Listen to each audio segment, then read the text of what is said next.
ความให้กับผมเองอืมช่วงนี้นะอีนายกาสะร้องกับเปิ่นกันหนีไปกับหมอสับเนาะแล้วอีนายกับไปบ่รอดเกิดเป็นอีนายกาสะร้องมันอย่างมาตุกแต่ตุกกว่าตุกอะหยังมาใจเนาะตุกแต่ปะล่ำปะเหลือหน้าดีสะดูเปิ่นจะยะอย่างจะมีความหักก็อย่างมามีอุปสรรคเยอะแต่เยอะว่า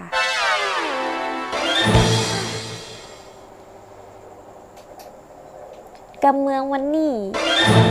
คำว่าสะดูเนี่ยเจ้าสะดูภาษาเหนือก็คือน่าสงสารเห็นอกเห็นใจเนาะบางครั้งอีแม่กะแปรบ่ฮู้เรื่องเนาะแต่เมืองเป็นไทยมันกะแปรยากอยู่เนาะใครจะให้แม่แปลกำว่าอะไรอย่างกันลองพิมพ์มาใต้คอมเมนต์ได้นะเจ้าคลิปนี้ไปแล้วเจ้าหวัดดีเจ้าฝากกดไลค์กดแชร์กดติดตามฮืออีแม่ตัวเน้อแล้วอีแม่จะย่าคลิปมาฮือพอแหมใหม่ไปแล้วเจ้าบ๊ายบาย